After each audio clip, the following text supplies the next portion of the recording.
जय भीम जय संविधान 14 जुलै 2024 ला जवगड छत्रपती शिवाजी महाराज यांच्या वास्तव्याने पावन झालेला आहे अशा विशालगडवरील अतिक्रमण काढण्यासंदर्भात आंदोलन करण्यात आलेलं आहे। त्या आंदोलनाचं नेतृत्व छत्रपती संभाजी राजे यांनी केलेलं आहे। मुळातच विशालगडावरील अतिक्रमण काढण्याला मला वाटत नाही की महाराष्ट्रातील कोणाचाही किंवा मुस्लिमाचाही विरोध असेल आणि विरोध असण्याचं काही कारण नाही। आणि मग मला आंदोलनकर्त्याला पहिला प्रश्न विचारायचा, विशालगडावरील आंदोलन काढत असताना कोण्या मुस्लिमाचा विरोध होता का? नंबर 2, विशालगडावरील अतिक्रमण फक्त आणि फक्त मुस्लिम समाजाचं होतं का? विशालगडावरील अतिक्रमणाला मुसलमानांनी विरोध केला का? तर याचं उत्तर नाही आहे।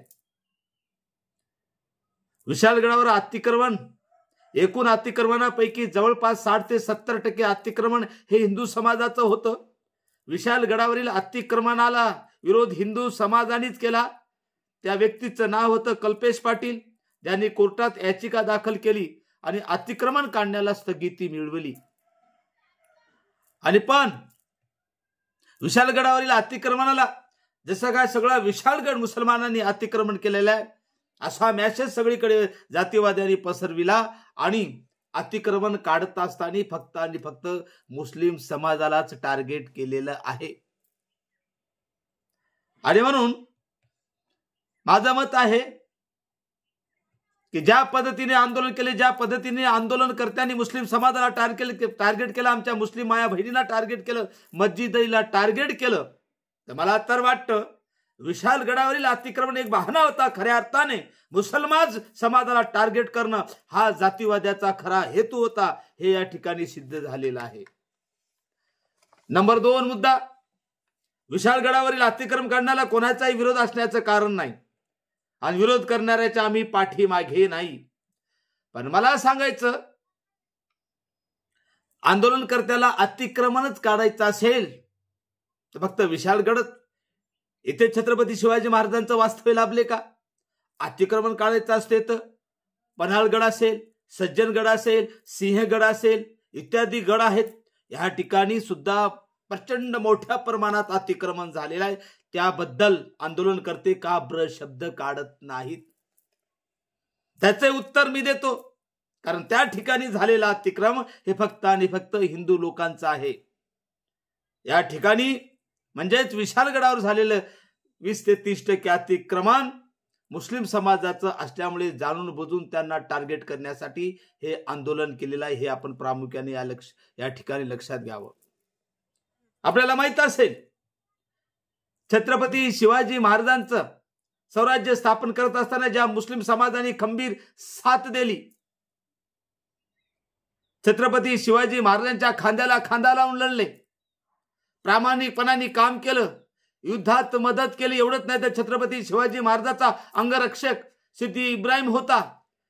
छत्रपती शिवाजी महाराजांच्या मावळ्यामध्ये जो मुस्लिम मावळा होता, प्रामुख्याने ज्याचा उल्लेख केला पाहिजे तो सिद्दी जोहर असेल, मदारी मेहकर असेल, हुसेन खान असेल, जाफर खान असेल, मसूद खान असेल, असे जवळपास 100 ते 150 मुस्लिम मावळे छत्रपती शिवाजी महाराजांच्या मावळ्यामध्ये होते, हे आपण प्रामुख्याने लक्ष दिलं पाहिजे।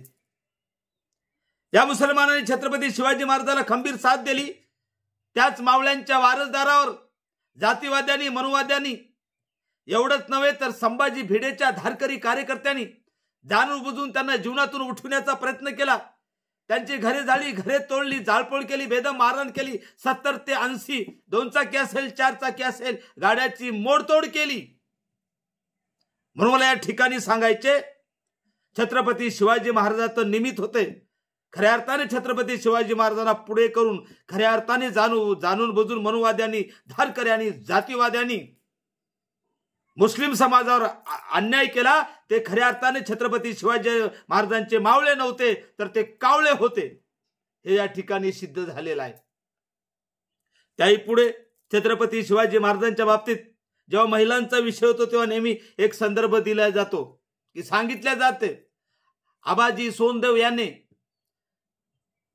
मुस्लिम सुभेदार अहमद मुल्ला यांची सून छत्रपती शिवाजी महाराजांना नजराना म्हणून भेट दिली होती, तेव्हा छत्रपती शिवाजी महाराजांनी आबाजी सोनदेव यांना खडे बोल सुनावले आणि कल्याणच्या सुभेदाराच्या सुनेला साडी आणि चोळी करून सन्मानपूर्वक वाट लावलं. ही इज्जत छत्रपती शिवाजी महाराज स्त्रियांना देत होते, मग ती कोणत्याही जाती धर्माची असो. एवढंच नाही, पुण्याजवळी जे रांझ्याचा पाटील होता, ज्याचं नाव बाबाजी गुजर, ज्यांनी आपल्याच गावातील महिलेवर बलात्कार केला, जेव्हा राजे छत्रपती शिवाजी महाराजांना कळलं त्याचा चौरंग केला. चौरंग म्हणजे दोन्ही हात आणि दोन्ही पाय कापून टाकले. मला या सरकारला प्रश्न विचारायचा आहे, तुम्ही स्वतःला छत्रपती शिवाजी महाराजांचे मावळे समजता, तुम्ही स्वतःला शिवसैनिक समजता, खऱ्या अर्थाने तुम्ही छत्रपती शिवाजी महाराजांचे मावळे असाल, सैनिक असाल, तर ज्यांनी आमच्या मुस्लिम महिलांना टार्गेट केलं, मुस्लिम महिलावर अन्याय अत्याचार केले, गाजापूरला जाऊन तलवारी घेऊन मागे लागलेत, मोडतोड केली, जाळपोळ केली, मंगळसूत्र तोडलेत, लूट केली, तिजोऱ्या फोडल्यात, आमच्या मुस्लिम माया बहिणी मुलं स्वतःचा जीव मुठीत घेऊन जंगलात पळून गेले, त्या भडव्यांचा तुम्ही चौरंग करणार आहात का? हा माझा जाहीर सवाल शिंदे सरकार, फडणवीस आणि अजित पवारांना आहे. तुम्ही त्याला चौरंग करणार आहात की काय करणार आहात, याचं उत्तर सुद्धा राज्य सरकारने दिलं पाहिजे. त्याही पुढे मला जायचं. दुसरा शेवटचा महत्वाचा, अत्यंत महत्वाचा मुद्दा आहे की हे सर्व कशापायी होते. मुस्लिम समाजाला का टार्गेट केलं जातं, मस्जिदीला का टार्गेट केलं जातं, अनुसूचित जाती जमातीच्या लोकांना का टार्गेट केलं जातं, हा सर्व राग लोकसभेचा आहे. त्यांना 400 पार करायचे होते, तो त्यांचा प्रयोग फैसला. 400 पार झालं तर या देशाला हिंदू राष्ट्र करायचं होतं, या देशाचं संविधान बदलायचं होतं, या देशात मनुस्मृती लागू करायची होती. पण इथल्या शहाण्या लोकांनी, इथल्या संविधान प्रेमी लोकांनी, इथल्या लोकशाहीवादी लोकांनी, इथल्या धर्मनिरपेक्ष लोकांनी हा त्यांचा डाव उधळून टाकला आणि हे फक्त निमित्त बघत होते.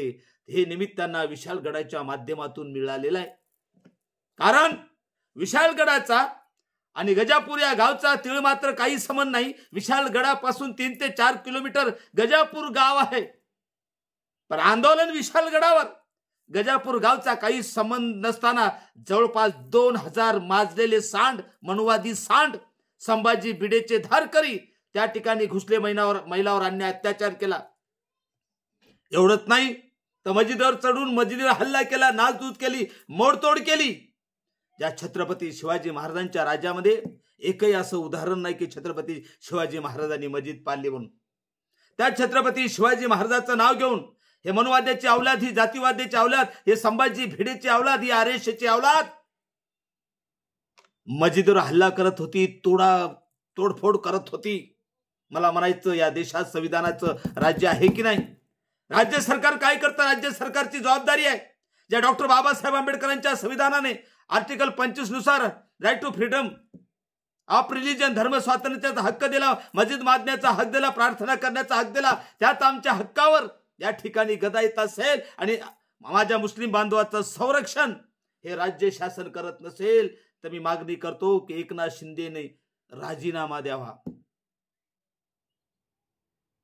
दुसरी महत्वाची, अत्यंत महत्वाची गोष्ट, हे सगळं चित्र उघड झालेलं आहे आणि सर्वात मोठं दुर्दैव यामध्ये छत्रपती संभाजी महाराजांचं, जे छत्रपती शिवाजी महाराज शाहू महाराजांचा वारसा सांगतात, त्यांचं नेतृत्व लाभलेलं आहे.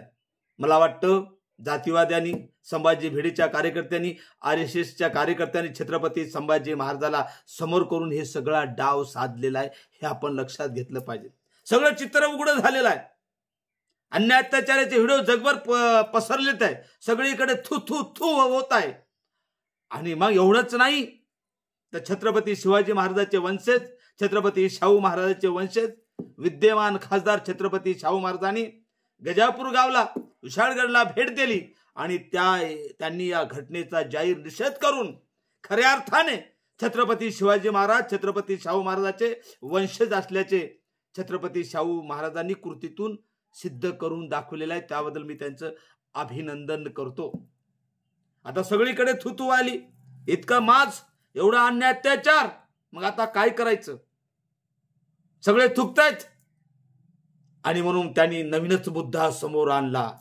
कोणता सांगतायत की पुण्यातील जे बेकरी बॉम्ब स्फोट प्रकरण झालं 2010ला जुलै महिन्यात, त्यातला मुख्य आरोपी यासीन भटकळ म्हणे यांनी विशाळगडावर काय केलं, मुक्काम केला, थांबला होता तो. मला म्हणायचं ज्यांना कोणाला दहशतवादी, तो कोण्या जाती धर्माचा असो, तो आमच्यासाठी दहशतवादीच. मग तो दहशतवादी ज्यांनी 17 लोकांचे जीव घेतले, असा दहशतवादी जर विशाळगडावर थांबला असता, हे जर तुम्हाला माहित होतं तर ही माहिती तुम्ही पोलिसांना का दिली नाही? तुम्ही का दहशतवादी यासीन भटकलचा चौरंग केला नाही? का हातपाय तोडले नाही?